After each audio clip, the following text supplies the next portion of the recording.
وزیر اعلیٰ عمر عبداللہ نے کہا کہ جموں کشمیر میں بے روزگاری کے مسئلے سے نمٹنے کے لیے مضبوط سٹارٹ اپ کلچر اور مضبوط انٹرپرینورشپ ایکو سسٹم کا قیام ضروری ہے۔ انہوں نے کہا کہ صرف سرکاری نوکریاں بے روزگاری کا حل نہیں ہے، بلکہ ایک مضبوط نجی شعبہ، موجودہ صنعتی یونٹس کی معاونت اور نئے کاروباری افراد کی حوصلہ افزائی اس مسئلے کو بڑی حد تک حل کر سکتی ہے۔ انہوں نے کہا کہ جموں کشمیر کے نوجوان اب روایتی ملازمتوں تک محدود نہیں رہے، بلکہ زراعت، ٹیکنالوجی، دستکاری، سیاحت، قابل تجدید توانائی اور سروس سیکٹر میں جدت پر مبنی کاروبار کی طرف بڑھ رہے ہیں۔ وزیر اعلیٰ نے کہا کہ کوئی بھی آئیڈیا برا نہیں ہوتا، جیسے زومیٹو، اوبر اور سویگی جیسے ادارے بھی ایک چھوٹے آئیڈیا سے شروع ہوئے تھے۔ انہوں نے واضح کیا کہ اسٹارٹ اپس کی شناخت اور معاونت میں JKEDI یونیورسٹیز اور تعلیمی اداروں کا اہم کردار ہے اور حکومت JKEDI کو مزید مضبوط بنائے گی۔ خاص طور پر سیڈ کیپٹل فنڈ میں اضافہ کیا جائے گا تاکہ نئے کاروباری افراد کو مالی مدد فراہم کی جا سکے۔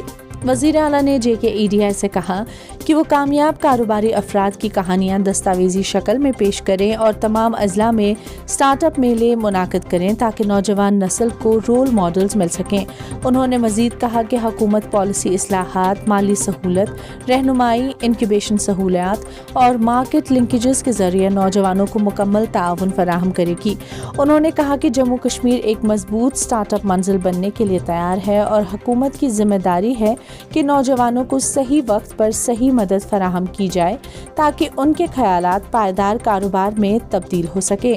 تقریب میں وزیر اعلیٰ نے مختلف یونیورسٹی انکیوبیشن سینٹرز کو 50 لاکھ روپے کے کیپٹل گرانٹس دیے، سٹارٹ اپ ایوارڈز تقسیم کیے اور 18 سٹارٹ اپس کو 3.60 کروڑ روپے کے سیڈ فنڈ کے چیک فراہم کیے۔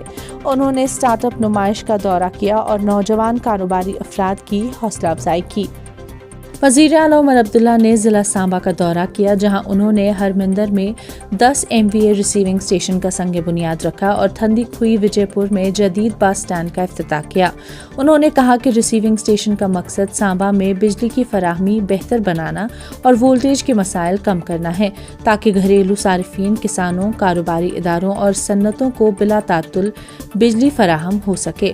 وزیر اعلیٰ نے کسانوں کو جموں کشمیر کی معیشت کی ریڑھ کی ہڈی قرار دیتے ہوئے کہا کہ جس طرح فوجی سرحدوں پر ہماری حفاظت کرتے ہیں، اسی طرح کسان ہمیں بھوک سے بچاتے ہیں، اس لیے دونوں کو مکمل حکومتی حمایت اور تحفظ ملنا چاہیے۔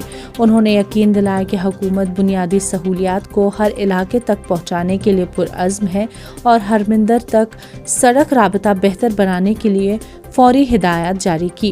بعد ازاں انہوں نے تھندی کھوئی میں نئے بس اسٹینڈ کا افتتاح کیا جو مسافروں کو محفوظ اور سہل سفری سہولیات فراہم کرے گا۔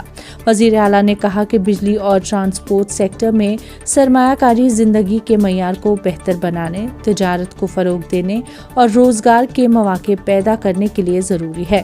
حکام نے بتایا کہ بس اسٹینڈ جدید سہولیات، منظم پارکنگ اور بہتر ڈیزائن سے لیس ہے، جس سے ٹریفک کا دباؤ کم ہوگا اور مسافروں اور طلباء کو بہتر رابطہ اور سہولت ملے گی۔